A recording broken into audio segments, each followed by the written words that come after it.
সারা বাংলায় শুনতে পাই পীর সাহেব চরমনাই, পীর সাহেব চরমনাই, সারা বাংলায় শুনতে পাই যে নেতার জুড়ি নাই পীর সাহেব চরমনাই। মার্কা আছে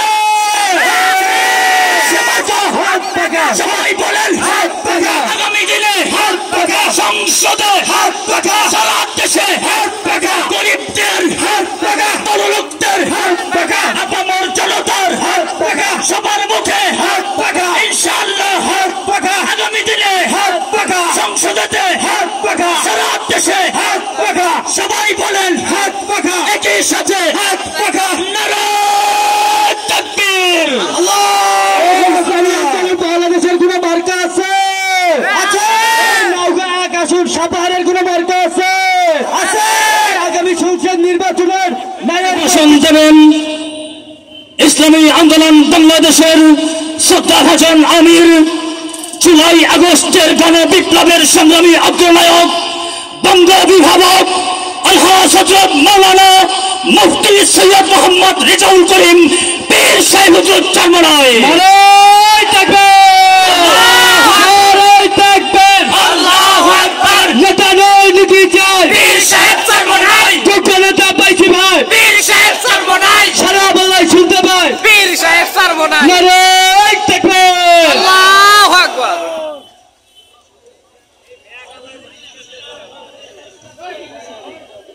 السلام عليكم ورحمة الله وبركاته.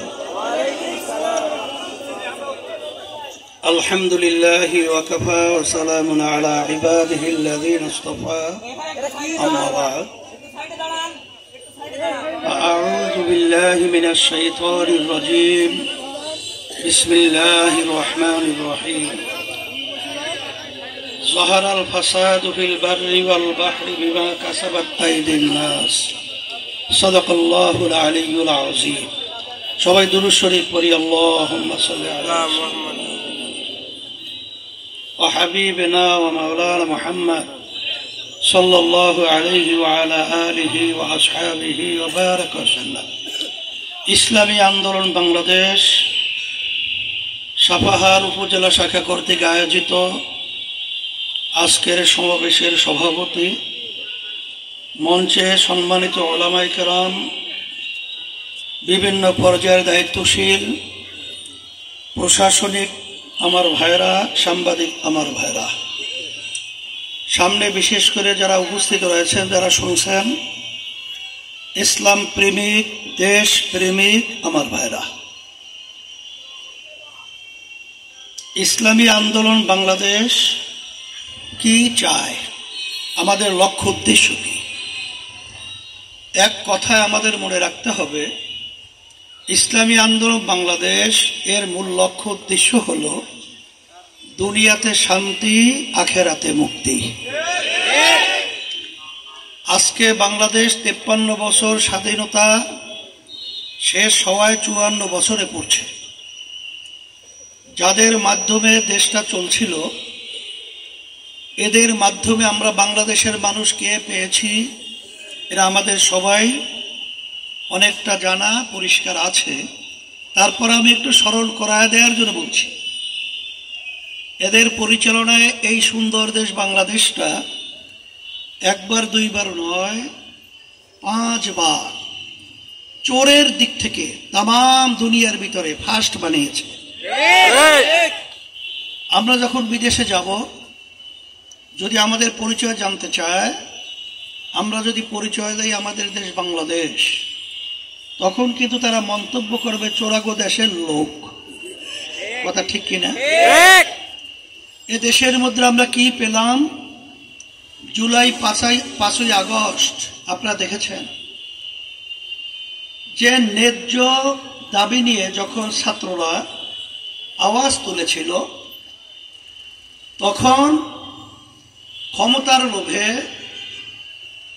অর্থের লোভে, সম্পদের লোভে এবং পাশের হাজার হাজার মায়ের কোল সন্তান হারা করেছে। আমরা তো তখন রাজপথে প্রকাশ্যে দেখতেছিলাম, ঠান্ডা মাথায় আমাদের বাংলাদেশের ভবিষ্যৎ মেধাবী মেধাবী সন্তানগুলোকে এবং বাংলাদেশের মানুষদেরকে পাখির মতো গুলি করে রাস্তার ভিতরে লুটিয়ে ফেলা হলো। আপনারা দেখেছেন এদের পরিচালনায় আমাদের বাংলাদেশের প্রতিটা মানুষ 1 লক্ষ কত হাজার টাকা আমরা প্রত্যেকে ঋণ অবস্থায় দিন রাত্রি যাপন করছি। এদের পরিচালনায় আমরা দেখেছি আয়না ঘরের মতো তাম বিশ্বের ইতিহাস বিরল একটা অবস্থান তৈরি করেছে এই ফ্যাসিস্ট। আমরা এদের পরিচালনায় দেখেছি যখন মানুষ রাস্তায় নেমেছে গুম হয়ে গেছে, ঘরে থাকলে খুন হয়ে গেছে, হাজার হাজার লক্ষ লক্ষ পরিবার মিথ্যা কেসের মাধ্যমে তাদের সংসার ধ্বংস হয়েছে। 53 বছর পরে জুলাই আগস্টের অভ্যুত্থানে এখন বাংলাদেশ নতুন সুন্দর একটা দেশ গড়ার সুযোগ এসেছে। কথা ঠিক বলছি না ভুল বলছি? এখন আমার ভাইদেরকে বলবো যে যারা নাকি বিভিন্ন সময় আমাদেরকে মুখ রোচক স্লোগানের মাধ্যমে আমাদেরকে বারবার বোকা পেয়ে ধোঁকা দিয়ে সিঁড়ি হিসাবে ব্যবহার করে মসনদে বসে, তখন তারা নিজেদের স্বার্থই দেখেছে, বাংলাদেশ এবং বাংলাদেশের জনগণের কোনো স্বার্থ দেখে নাই। আল্লাহ রাব্বুল আলামিন বলেছেন, পানীয় ভাগে এবং স্থলভাগে যত বিপদ আপদ মুসিবত তোমাদের নিজেদের হাতের কামাই। আল্লাহ রাব্বুল আলামিন কোরআনুল কারীমের ভিতরে আরো বলেছেন যে যে জাতি নিজেদের ভাগ্যের পরিবর্তন জাতি না ঘটায় ওই জাতির ভাগ্যের পরিবর্তন আমি ঘটাই না। এখন যেহেতু সুযোগ এসেছে, আমাদের দেশ, এ মাটিতে আমরা জন্মগ্রহণ করেছি, এদেশ আমার, এদেশের মাটিও ভালো মন্দ এর সাথে সম্পৃক্ততা আমার। এখানে কেউ যদি আমাদেরকে বিদেশি প্রেসক্রিপশন এদেশে বাস্তবায়ন করতে চায়, আমরা এদেশের সন্তান কখনোই এটা হতে দেব না। এখন বাংলাদেশের মানুষ আলহামদুলিল্লাহ অনেক সতর্ক সজাগ, আর বারবার আমাদেরকে ধোঁকা দিয়ে বোকা বানিয়ে আর আমাদেরকে ব্যবহার করার সুযোগ আর বাংলার জমিন ওদেরকে দেওয়া হবে না। আলহামদুলিল্লাহ গতকালকে দেখেছেন এই খুনি ফ্যাসিস্ট রাজনীতি করার ব্যাপারে নিষিদ্ধ করা হয়েছে। অনেকে হয়তো বা কষ্ট পেতে পারেন, যারা আওয়ামী লীগ করেছেন, আমি সেই ভাইদেরকে বলবো যে আসলে বাস্তবতা হলে যে আমরা দেখেছি ভারতের প্রেসক্রিপশন অনুযায়ী আওয়ামী লীগ সমস্ত কাজ করেছে দেশের জন্য নয়, বাংলাদেশের মানুষের জন্য নয়, ইসলামের জন্য নয়, হিন্দুত্ববাদ বাস্তবায়নের জন্য। আমাদের শিক্ষা সিলেবাসের মধ্যে হিন্দুত্ববাদ ঢুকিয়ে দেওয়া হয়েছিল, নাস্তিকতাবাদ ঢুকিয়ে দেওয়া হয়েছিল, ইসলাম ঢুকিয়ে দেওয়া হয়েছিল। এই বাংলাদেশের মধ্যে আপনারা দেখেছেন ওবায়দুল কাদের সাহেব আওয়ামী লীগের, তিনি ছিলেন মহাসচিব। এই বাংলাদেশের ভিতরে বক্তব্য রেখেছিলেন, দিল্লি আছে তো আমরা আছি। তখন আমরা ঢাকায় পরিষ্কারভাবে বলেছিলাম, ওবায়দুল কাদের সাহেব আপনার বক্তব্যকে আপনি ব্যাখ্যা সহ পরিষ্কার বলেন, আপনি কি আমাদের দেশকে স্বাধীন আপনি স্বীকার করতে চান না? আমরা কি বাংলাদেশের স্বাধীন বাংলাদেশ আমরা বলতে পারবো না? যদি আপনার ব্যাখ্যা আপনি না দেন তাহলে আপনার জাতির কাছে আপনার ক্ষমা চেতে হবে। কিন্তু তার ব্যাখ্যা কি দিয়েছিল? সে কি ক্ষমা চেয়েছিল? এটাই হলো বাস্তবতা। এই জন্য আমার আওয়ামী লীগ ভাইদেরকে বলবো যে আপনারা বুঝে করেছেন বা না বুঝে করেছেন, আসলে বাস্তবতা হলো কখনোই ভারত আমাদেরকে কখনোই আন্তরিকতার নজরে তাকায় নাই। ভারত সব সময় আমাদেরকে ব্যবহার করতে চেয়েছে, সব সময় আমাদেরকে নিষ্পেষিত করতে চেয়েছে। এই যে শেষ 10টা চুক্তি করেছিল, মোদি তখনও শপথ গ্রহণ করতে পারে নাই। এর ভিতরেই আমাদের দেশের নামদারি প্রধানমন্ত্রী সে ভারতে গিয়ে 10টা চুক্তি করে এসেছে, সমঝোতা স্বাক্ষর বলে। তার ভিতরে ট্রানজিট শব্দটা ব্যবহার করেছে, আসলে ট্রানজিট নয়, ওটা ছিল করিডোর। একটা চুক্তিও আমাদের দেশের কল্যাণের জন্য হয় নাই। আমার ভাইদেরকে বলবো, আমাদেরকে ওরা করবেন না।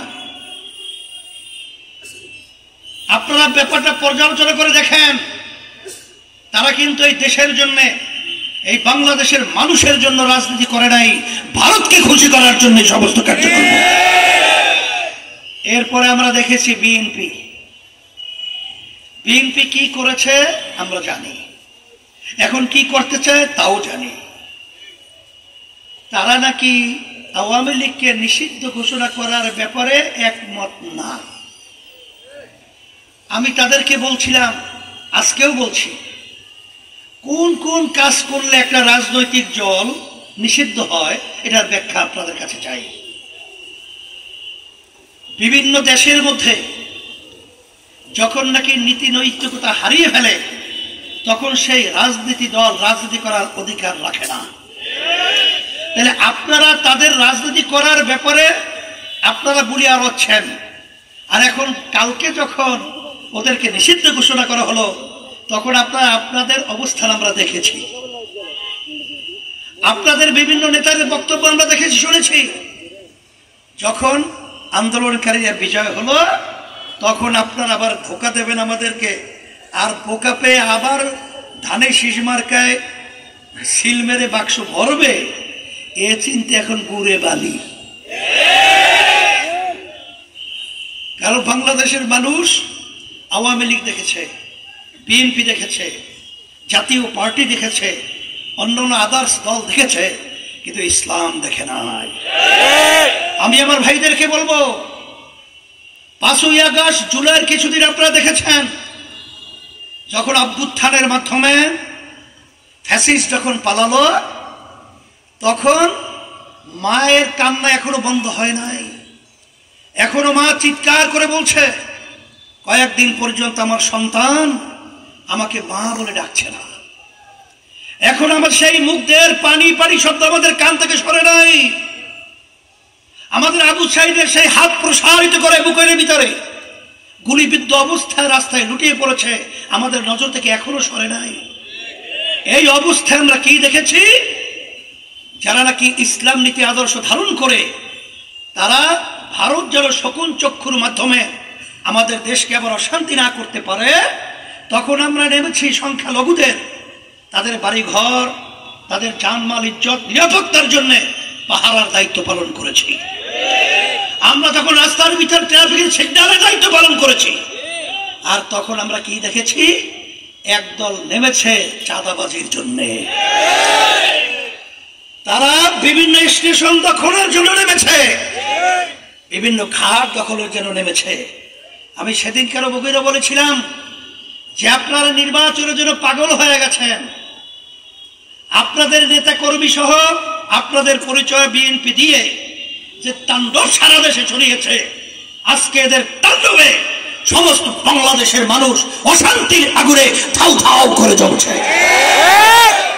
আপনারা যদি নিয়ন্ত্রণ না করতে পারেন, আপনারা ক্ষমতায় যাওয়ার পরে আবার আমাদেরকে কি উপহার দিবেন, এটা বাংলাদেশের জনগণ ভালোভাবেই জেনে ফেলছে। নতুন ভাবে দেখাবার আর কিছু নেই। সেই হিসাবে আমি আমার ভাইদেরকে বলবো, দুনিয়াতে শান্তি আখেরাতে মুক্তির লক্ষ্যে আমরা 53 বছর স্বাধীনতা, এর পরিবর্তন আমাদের কি করতে হবে। এই জন্য আমার ভাইদেরকে বলবো, যারা আমার কথা শুনছেন, আমরা বিভিন্ন নীতি আদর্শ দেখেছি, ইসলামী নীতি আদর্শ দেখি নাই। এর জন্য আমি সকলকে উদাত্ত আহ্বান জানাবো, আজকে আপনাদের উপস্থিতি এবং আপনাদের আন্তরিকতা দেখে আমরা অত্যন্ত খুশি হয়েছি। আমরা যেন একত্রিত হয়ে আমরা গলায় হাত দিয়ে আমরা যেন এই সুন্দর দেশটাকে করতে পারি, এই আশাবাদ এবং আপনাদেরকে আহ্বান করছি। সকলকে ধন্যবাদ জানাচ্ছি। اللهم آمين. ربنا آتنا في الدنيا حسنة وفي الآخرة حسنة وقنا عذاب النار برحمتك يا أرحم الراحمين. হ্যাঁ, ও নতুন সাপার নতুন ফজলুল উলুম তিলাওয়াত করে মাতাসা করা হয়েছে। আল্লাহ কবুল করুক, সবাই সহযোগিতা সহ সবাই লক্ষ্য রাখবেন। আলহামদুলিল্লাহ।